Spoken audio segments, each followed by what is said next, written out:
Hi, I'm Deryn. I'm Addie. And I'm Bram. And we're from the Santa Barbara Middle School Team Press here with Ed Scholes. And Tim Laman. Okay. First, we're going to ask you a few questions about your early lives. Okay. When you were our age, what did you want to be when you grew up? Let's see, when I was your age, I think I thought I wanted to be a pilot. That was one thing, but I was also interested in animals, and I don't think I knew what an ornithologist was, which is a person who studies birds, which is what I am now, but I thought I wanted to study animals or be a biologist, something like that. That was something I was interested in for many years.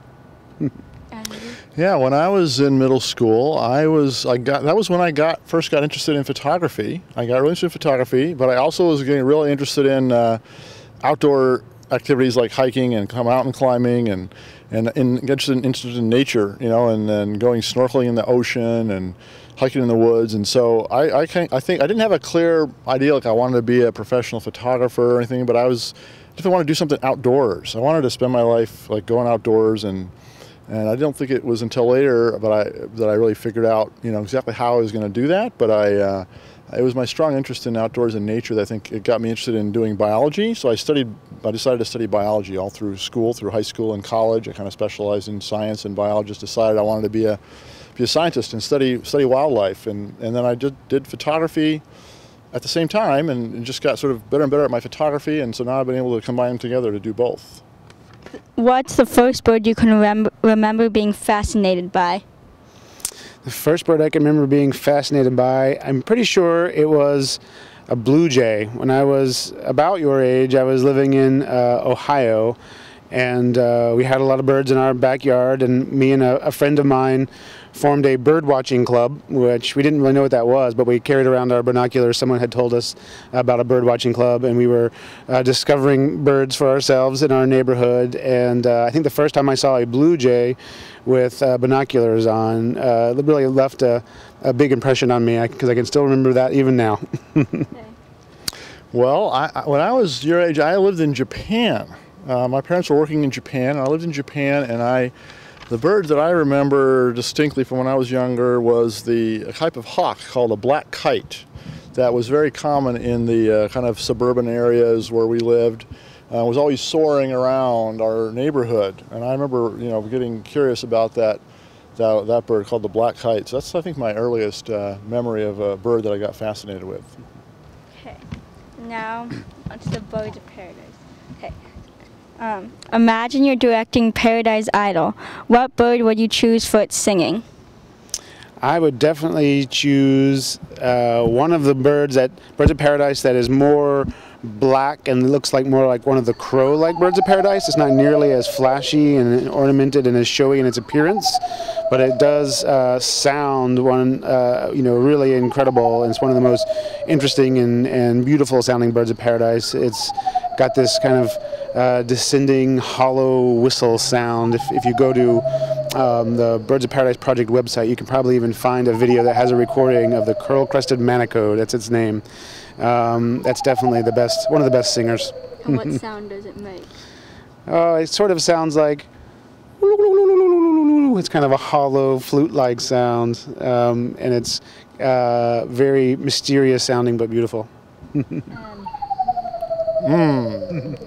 Well, Ed certainly picked a good one. I think one of the other ones, which is not so much a beautiful singer, but I would put it into the sound competition because of its such a bizarre sound, and that would be the King of Saxony bird of paradise that makes these just incredible sort of machine-like sounds with its when it's doing its display. So that the King of Saxony would be a really, really bizarre one that I would put in there too.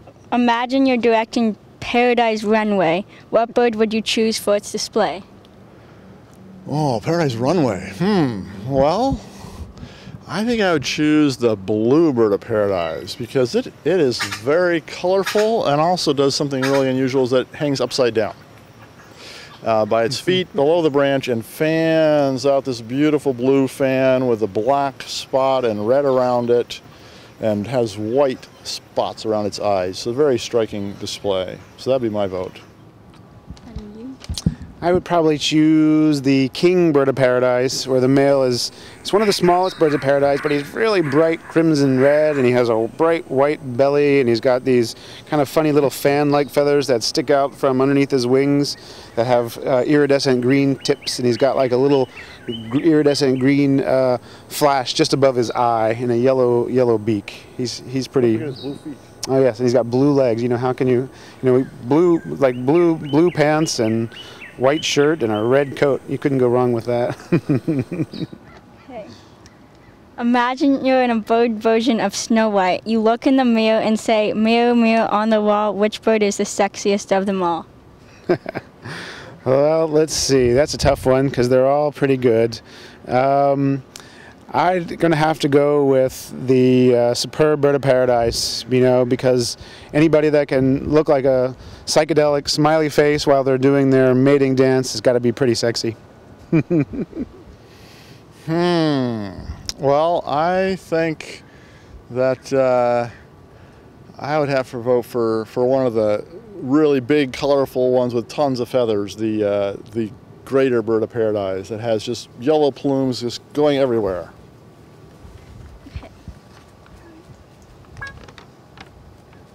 So you're both entering couples for a special Dancing with the Stars. The show will feature the bird dancing with the star, and you'll each get to make one couple. You choose the bird, the star, and the music. I don't know if I can do this one. You're going to test your star knowledge. The bird, the star, and the music? Man, I'm not good at that kind of stuff. You got any ideas, Ed? I was hoping you'd answer so I could think longer. That's getting kind of hard. So you're supposed to team up a bird? I don't know. I don't think the best dancer. the best dancer. All right. Well, I think for the best dancer, I would choose the Corolla's Parodia. Now that's one of the birds of paradise that has like a ballerina skirt. So I think it would be a good one for your competition because they dance on the ground and they have like a ballerina's tutu that they spread out, and then they also have 6 funny feathers coming off their head that they can shake around.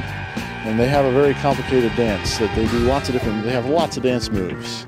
So what music would go good with the Corolla's Parodia? Maybe we can do a team effort on They could go multiple ways, because at times, you know, they look like they're wearing a tutu, so they could probably do a dance to some classical music, but, you know, they can also go funky, and they happen to move it really well to Jungle Boogie. I've actually seen it done, so. In the human world, we see women dressing up more, putting on makeup, and dancing more than men. In the bird world, it seems just the opposite. Why do you think this is? Why is that? Well, that's a good question. It has to do with